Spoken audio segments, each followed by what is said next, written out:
$16,000 in salary for the two games he missed this week. Stimulus checks, that is.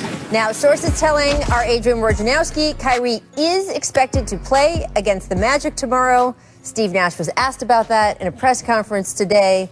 He had no details on how the reintegration would go. He said, I have no update on how Kyrie would get back reintegrated into the team to play tomorrow. So we will still wait and see. Welcome to The Jump. I am Rachel Nichols alongside Coach David Fizdale, 2008 Finals MVP Paul Pierce. And guys, coming up, we got Luka versus Giannis tipping off in less than 5 hours right here on ESPN. Oh, yeah. Later in the show, we will handicap the MVP race where these two are the front runners in Vegas. Woo! First, though, we begin today's show with, of course, James Harden. Just made his first public appearance as a member of the Nets, spoke to reporters virtually in the last few minutes, addressed a lot of the lingering questions surrounding his departure from Houston and his future in Brooklyn. Take a listen. What does it represent? What does it mean to you? It means a lot. Just, coming for, 8 years in Houston and then, having a fresh start with some unbelievable talent and obviously the coaching staff, the front office, from top to bottom. The welcome has been amazing, so it's a fresh start for me to go out there and ultimately have a chance to compete at a title. Bruce Beck, NBC New York. Hey, James, what's your message to Nets fans on what kind of player and what kind of teammate they're getting? An elite player, an elite teammate, an elite leader, and just a guy that's willing to do whatever it takes to rack up as many wins as we can, sacrifice. Brian Lewis, New York Post. Hey, James. Welcome. Following up on that, you've proven yourself to be an elite player, and KD's an elite player, Kyrie's an elite player. All you guys have had the ball in your hands and been asked to make big shots. I'm curious how the three of you make sure that you guys come together and keep the main thing, and find a way to gel for the greater good. Chemistry. Sacrifice, and like you said, we're all elite, so depending on the game, depending on, what's going on throughout the course of the game, that's going to determine who gets the ball and who makes the plays.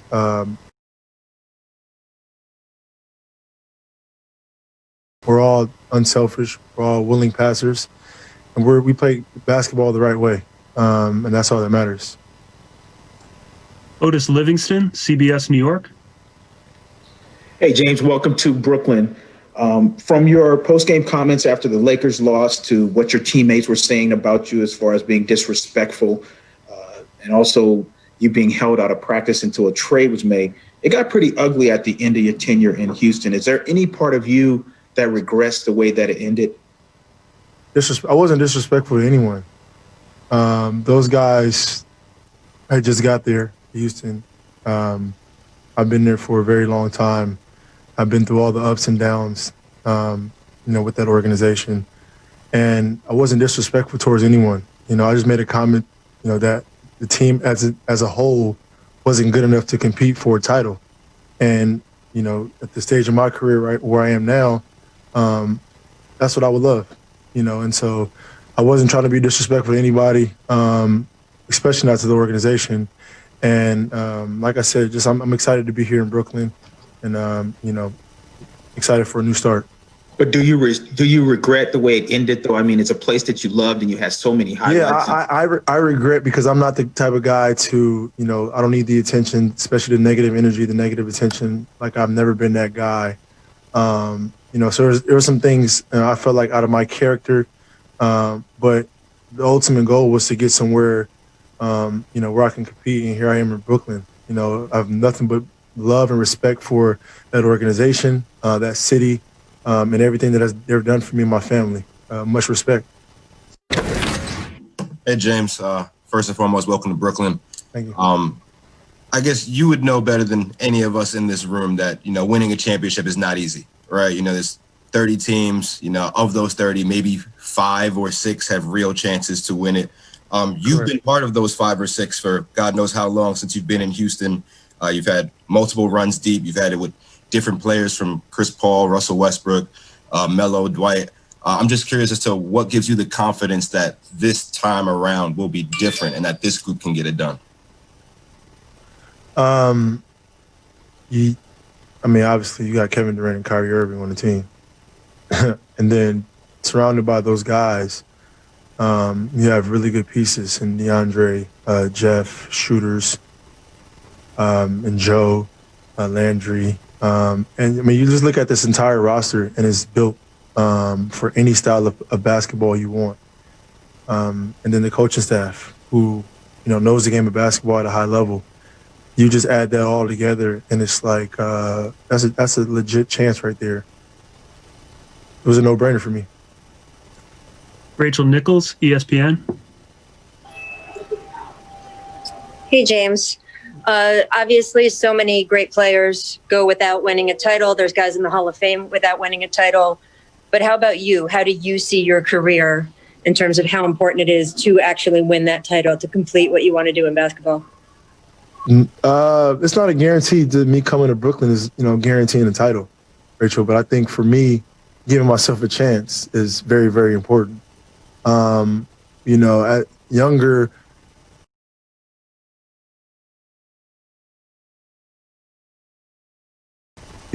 giving myself a chance, but wanting to get paid and wanting to take care of my family was very, very important to me. Now, the stage of my career is giving myself a chance to do something that I haven't accomplished yet in this league, and that's very important to me now, and that's the situation that I'm in, and that's why I'm here in Brooklyn. I'm excited for the new opportunity. Obviously, we know it's not easy. It's not going to be easy at all, but with this roster and this coaching staff and this organization, I think we have a legit chance. I know you're obviously still getting acclimated to this team, but when you look at yourself and you look at the pieces, what parts of your game do you envision, staying the same for this to work, and what parts do you envision changing for this to work with this team? Very good question. I think for me, my playmaking ability, we have 2 elite scorers that the world knows already. My job is to come out here, obviously score the basketball when needed, but my playmaking ability, whereas getting our shooter shots, getting our bigs, finishes around the rim, and making the entire team better. I think that's one aspect of my game that will excel in this offense. And as long as I'm making my teammates better, it doesn't matter about the points. Like, I think everybody knows that I can score the ball at a high clip, and that's where the sacrifice comes in at. So a lot there, guys, to unpack. But I give James a lot of credit, by the way. He answered every question. There was no, I don't want to talk about that, or no comment. Paul, you were a part, of course, of the Celtics' Big Three, KG, Ray Allen, and yourself. Fizz, you coached the Heat. You're the lead assistant on the bench with the Big Three with, of course, LeBron, Wade, and Bosh down in Miami. So I have to ask you guys, hearing all of that, including what James just said about adapting his play and changing and becoming a little bit more of a playmaker, what do you guys think the biggest challenge is, Paul, for how this Big Three is going to come together? Well, James said it. I heard him say it a couple times, the sacrifice. He can't be the James Harden that he was in Houston. But my question is to the New Jersey Nets is the style of play. Jersey? The Brooklyn Nets. Where are you going, man? They were Brooklyn Nets when you were there, Paul. We once said that we would never see a jump shooting team win a championship, then you had to go to State Warriors. Right. And now you have 3 great one-on-one players. Is this the year that we have a one-on-one team style of play? That's who they are. Am I going to ask James to cut back door? Am I going to ask him to spot up? Am I going to ask the same of Kyrie? So my question is, what style of play? Can they be the first one-on-one team, ISO team to win? We have yet to see. And I don't know what style of play that's going to be, because you have to use these players to their strength. But the sacrifice, that's going to be the biggest things in James is going to have to do in order for this team to succeed. Yeah, and that's the word I kept hearing, sacrifice. And Spo used to have a great saying, sacrifice is easy until it's you. And so we're going to see if these guys are willing to sacrifice. And what does that look like? What does that mean? That means that time of possession with the ball as an individual. You got to make decisions quicker now, because you got 2 other stars sitting on the weak side. So you got to make those decisions quicker. Defensively, when you're on defense, are you taking pride in being a top-level defensive team, or is it all about scoring and when you have the basketball? Those are the places that I want to see if those guys are willing to make the sacrifices. And then finally, the off-the-court distractions. Can we get that behind us now and get to where y'all just playing basketball and showing what you can really do as a team? Well, you guys, we were talking right before the show that you guys, when you came together as a big three in Boston, Paul, the fit was very natural, just between the position Ray played, the way you played, the way KG played. You were saying before the show the fit in Miami was not as just slot. You guys really pioneered that positionless basketball in terms of making it just a regular part of the equation. How did you figure that out as a coaching staff? Pain, losing to Dallas, really suffering and having to go through that, because Dwayne and LeBron were so dynamic with the similar type of basketball game where they needed that ball in their hands a lot. And ultimately, it did come down to us adapting as a coaching staff, but also when we talk about sacrifice. Paul was just saying it. We got after it defensively. That's one thing you can say. That team got after it defensively. And both of those guys, when they didn't have the ball, they made a conscious effort to move without it. Yeah, that's my biggest question. Yeah. I mean, offense is not going to be a problem. Defending. Can they be a top 5 defensive team? Because if not, I don't see them getting to the finals. Well, you see this usage rate in clutch time. So these are all, by the way, they all have a track record of being clutch performers. We threw it up here yesterday on the show. In the last 10 seasons, 8 guys have accumulated 1,000 points in the clutch. The Nets now have 3 of those 8. So they have guys who can come through in the clutch. The question, of course, is a little bit who takes the last shot. But I do think that stuff works itself out. It does. It's going to be some guys one night, some guys another night. In terms of defense, I completely agree. I mean, I remember so much, Fizz, that you guys had your first training camp once all those guys came together. Eric decided to hold it at a military base. And that you guys ran only defensive drills for the first few days, week? It was at least 3 or 4 days that we just went straight defense. And it was to set a tone at a military base because we was getting ready for them. And you had to be so disciplined and sharp to beat that Boston team. They guarded the heck out of you. They moved the ball. They ran their stuff to precision. And they weren't going to beat themselves. So we knew this wasn't no guarantee. But he said it did get me to Brooklyn. Paul, how do you see that whole situation? I certainly understand Boogie's side, but also James is right. What he did got him where he wanted to go. The system basically allowed for that. Well, yeah, I understand both sides. I mean, because sometimes disrespect comes in all forms and fashion. It's not just what you say, it's your actions. And Boogie was saying it like, look, you didn't come to training camp on time. And then we look at his last 5 games with the Rockets. That's not the James Harden we know. No. And so in saying that, it was his actions that garnered the disrespect. But on the other side, what James Harden was saying, he was like, you heard him say, I gave him everything. Yep. I gave him everything. And apparently his everything wasn't good enough to bring a championship to Houston. And that's all you can ask for from a player. So I understand his frustration as a veteran in this league, as an all-time player. He's made all the money, shoe contract. He's done everything you could do in the game of basketball. Now he just wants to win a championship, and it got frustrating for him. Coach Steve Nash was asked about this also this morning, and I'm just read off my laptop here for y'all. He said, I think James carried that team for many years. He said, gave them everything he had. So since he asked for a trade, he said, I think that this is Steve Nash. He said, I think this was a very small sample size since he asked for the trade. And he said, it's fairly irrelevant if you're discussing James's overall character or whether he's going to be a problem or not. I have to think you'd agree with that, right? I totally agree. And I think James Harden now really, he sees the trophy. And so you're going to get the best of James Harden right now. I really do believe that. And I think, when you get into these tussles, these squabbles, it's always going to be a little messy. But let's be real about it. At the end of the day, everybody won. Yep. Houston got a heck of a deal with the players they got, the picks that they got, the exceptions, all of that good stuff.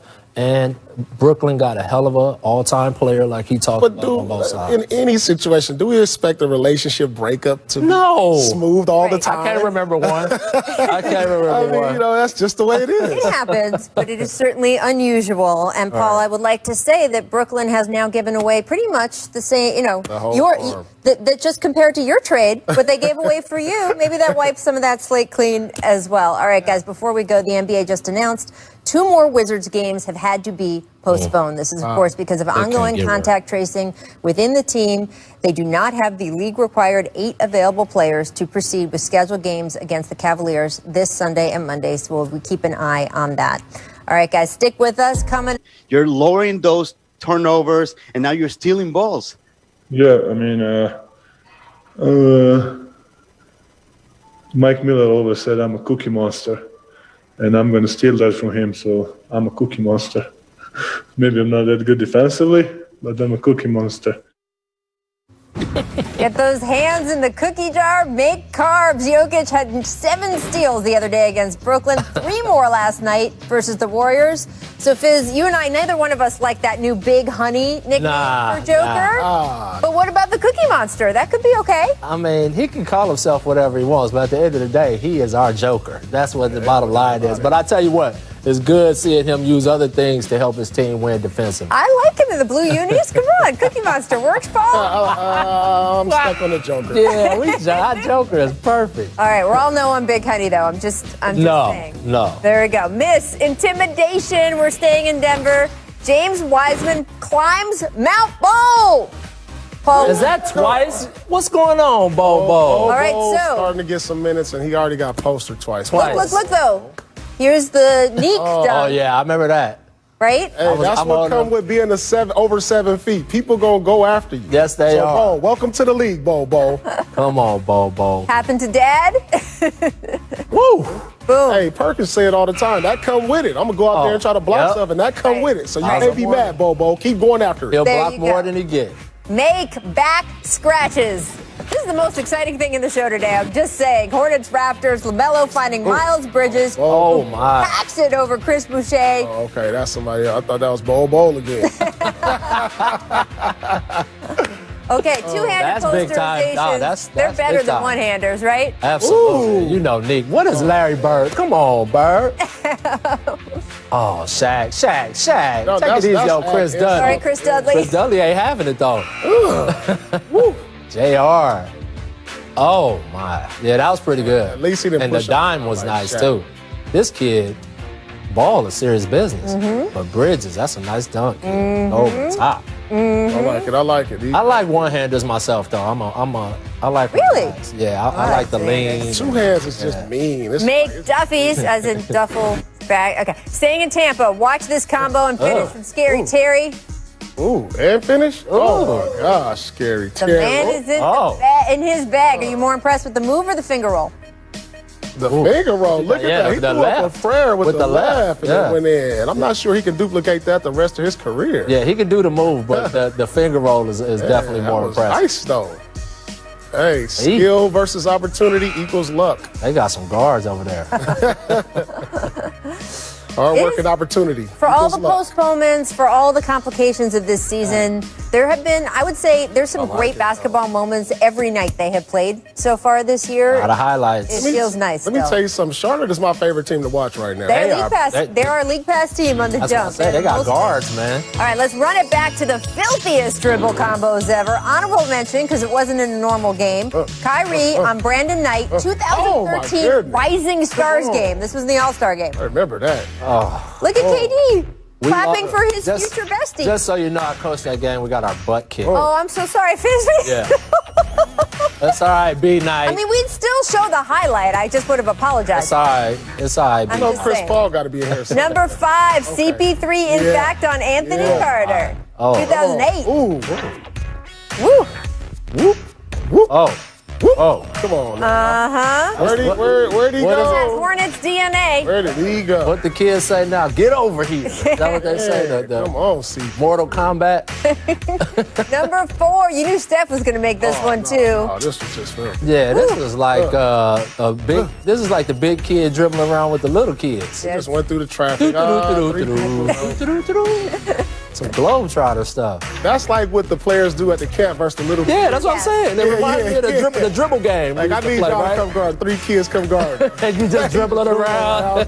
By the way, Steve Kerr said several times during that season, I'm supposed to tell Steph bad shot, but it's Steph. I don't. 2015, Kyrie takes on the entire Spurs team. This dude, he's I think, in NBA history, he's got to be top 5 skill players of all time, I think. I think you could go higher What in do the you top think? 5. Just skill. Handle, shooting, finishing. Finishing around the floating. handles and finishing around the basket. I mean, I don't know how many It is guys. a short list of the 3 that he is on. Well, he up there with 2000, Isaiah. yes. He up there. Top 5. He up in the top. His godfather's Rod Strickland, just saying. 2000, Stevie Oh, not Franchise. Franchise. Taking on poor Troy Hudson. Oh, T-Hud. Come on. And you knew this was number 1. You knew it. It's our greatest living American, Allen Iverson, on Michael Jordan. We put that on there because it was Jordan. Because Jordan, Just 'cause it's Jordan. Jordan was kind of still there. Yeah, I know. He made it back in the play. It wasn't a total, like, he gone. It was Bulls Jordan, so I don't hear any excuses. But it's That was Jordan. not Wizards It's Jordan, and it was Allen Iverson. And if you're having that Kyrie conversation, Allen Iverson's in it. No? We didn't have any Tim Hardaway Sr. up there. That is true. What are we doing here, people? The two Texas two-step, bop, bop, they used to disappear out the screen That when he is hit them true. with that. That's so. true. That Hardaway crossover. We had him on the show like 2 weeks ago, and we showed a bunch of clips of him, though. So I'm just saying, we repped for That's him on the my show. man. Oh. Coming up next, Paul and Fizz are going to tell me who their MVP frontrunners are right now. We're counting down to the Luka versus Giannis game tonight on ESPN, and those two are getting a lot of attention from Vegas odds makers. We'll discuss. And here's what the Jump recommends for today. Damian Lillard spoke to Mark Spears from The Undefeated about his social justice efforts, how he'd like to use his platform to, quote, actually be part of some change on behalf of equality. Head over to theundefeated.com to go read it now, and then hang with us. The Jump will be right back. David Fizdale. Guys, as you saw, Mavericks Bucks on ESPN tonight, which means Giannis Antetokounmpo and preseason odds-on MVP favorite, Luka Doncic. So, Paul, who is your MVP frontrunner now that we're a few weeks into the season? And remember, it's a shortened season, so we're further in than we used to be. Those are some great names. Giannis been MVP. Luka Doncic doing his thing. Right now, I got to go with the Joker. Okay. I mean, he's dominating the game. He's averaging a triple-double. We've never seen a big man pass like this. I mean, he's leading the league in assists. He's averaging a triple-double. Yeah, I know that the Nuggets are like, 6th seed right now, but if they get up to like a top 3 seed, I really believe he should be the MVP. I mean, we've never seen a center lead the league in assists. Wow. And if he does that, along to go with the triple-double, That's impressive. I think he should be MVP. Definitely, I think that you make a great argument for him. Right now, I got Luka. Okay. I think because look at what Luka did without Kristaps Porzingis. To have this team at, the record that they're at in the West. Look at the numbers right now. Luka, the assist is what does it for me. He averages 8.3 assists. That's the defining number, I think, right now that puts him in the front and what he's done without him. But I think something else to say, too. We haven't gotten to see this Mavs team at full strength. Yep. And I think a lot of people have been saying they need one more piece. And I'm not sure about that yet because I think Kristaps matches up as well as anybody with AD, right? And then you have to account for Luka when you look at LeBron. But Tim Hardaway Jr. has been putting up numbers, and everybody keeps talking about third scorer. This dude's averaging 18 a game. He's had 2 30-plus games. People better start taking recognition of that. And then they got Josh Richardson.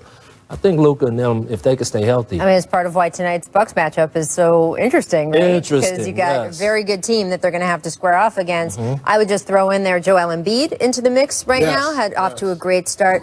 I was throwing Kevin Durant into the mix because I didn't feel like playing with Kyrie disqualified him in any way from being voted on.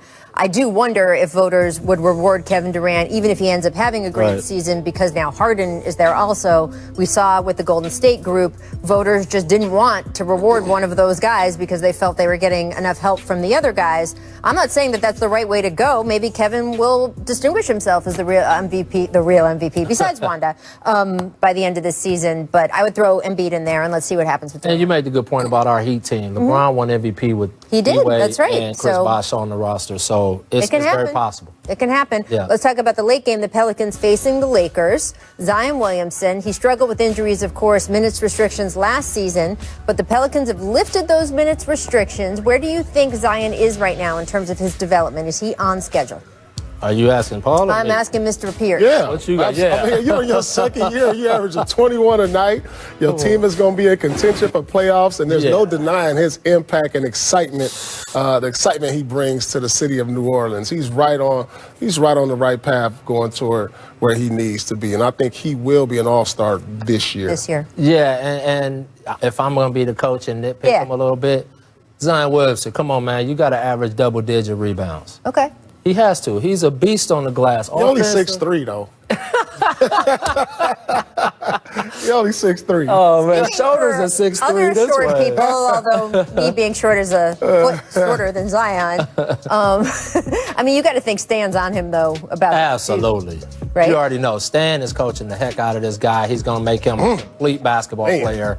I think we got to look at the body of work of Zion over years because he's already ready to go to impact the league. So I think it might be too early to ask, is his development in the right place? He's already doing what we thought he was going to do. I think it's a good question and an interesting point only because I think the Pelicans are doing it the right way. And we have seen teams try to rush in prodigies or maybe not use them the right way early and it impacts the rest of their career. It has felt so far that they're doing it the right way. When you got Brandon Ingram over there, that's right. You can take your time a little bit with because Brandon Ingram is balling. Amen. All right, I want to talk about the Grizzlies. Ja Morant is listed as questionable for Friday's game. This is tonight against the Timberwolves after missing more than 2 weeks with a left ankle sprain. Remember, his initial timeline was 3 to 5 weeks, so he's coming back early. The Grizzlies have gone 4-4 in his absence, which, frankly, a lot of people thought they couldn't do. Right. So what do you think his impending return means for Memphis, Coach?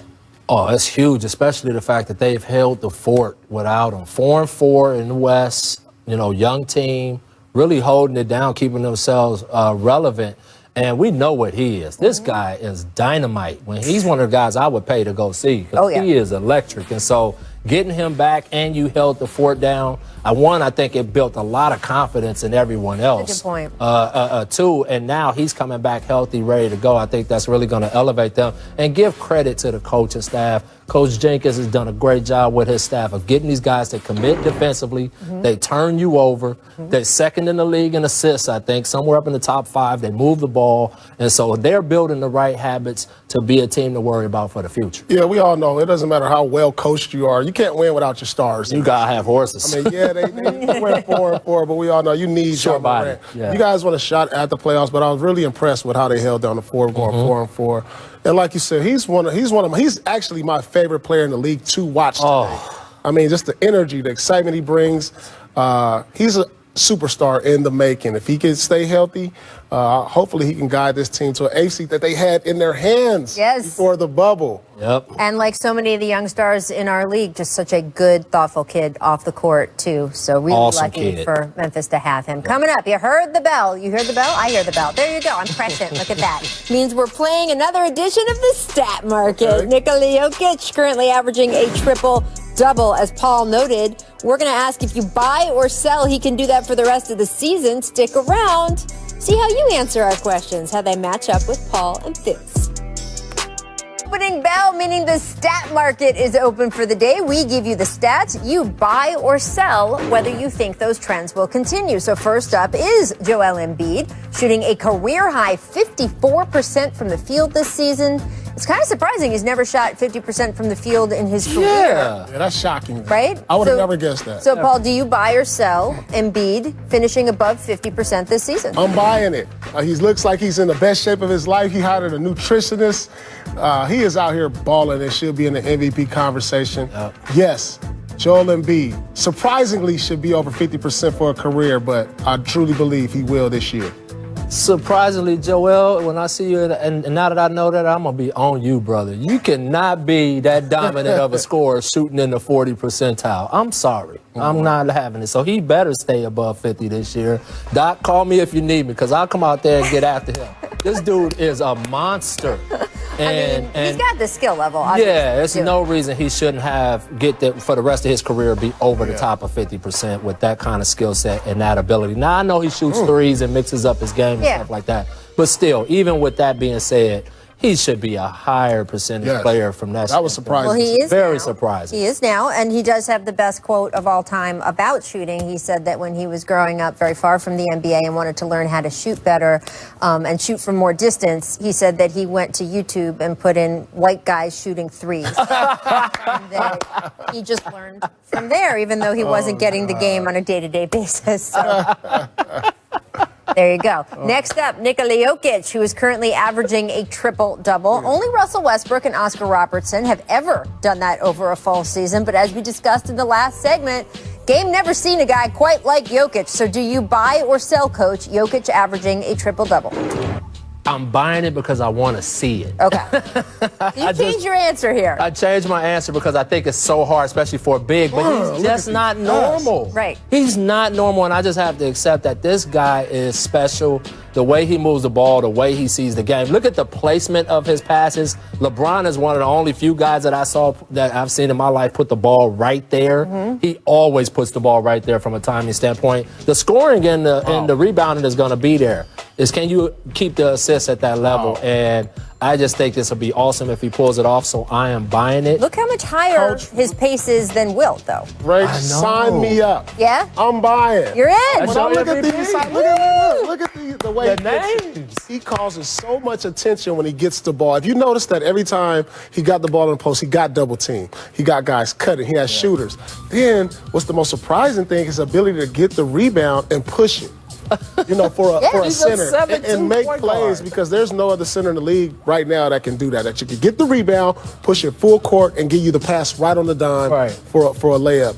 And so, in the way they run their offense through him to the high post and the half court, the way he can make them bounce pass for cutters, I'm buying. Hey, by the way, we was talking about it on the break. Yeah. He got a few guys paid in the offseason that they lost, by the way. I think it's like 3 guys, Beasley, Grant, and Craig all ended up doing very well in the free agent market. Yep. And a lot of that had to do with having that unselfish big that gets that ball where you need it. Absolutely. Yeah, right? absolutely. And he also, you can see, has been really dedicated to the training regimen that he picked up in the break before the bubble.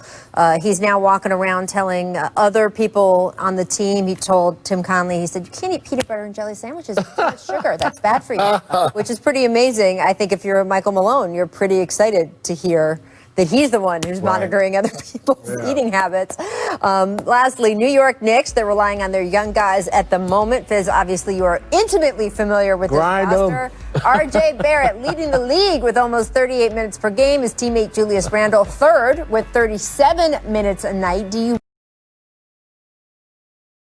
buy or sell, Fizz, them carrying this type of load for the Knicks? You know them better than anyone. I'm buying. Those guys are in great condition. Come on, RJ Barrett's like 14 years old. He don't get tired. They gave me crap for this when I was in New York. The press was like, oh, you're playing RJ so many minutes. I'm like, he's 12. Right. These guys are young. They're having success with those 2 guys on the floor together. They're going to need them on the floor to take that big jump. Man, Latrell Sprewell played like 42 minutes a night for like 3 seasons. So I think sometimes we get a little too much with the minutes management. Let me tell you something, Coach.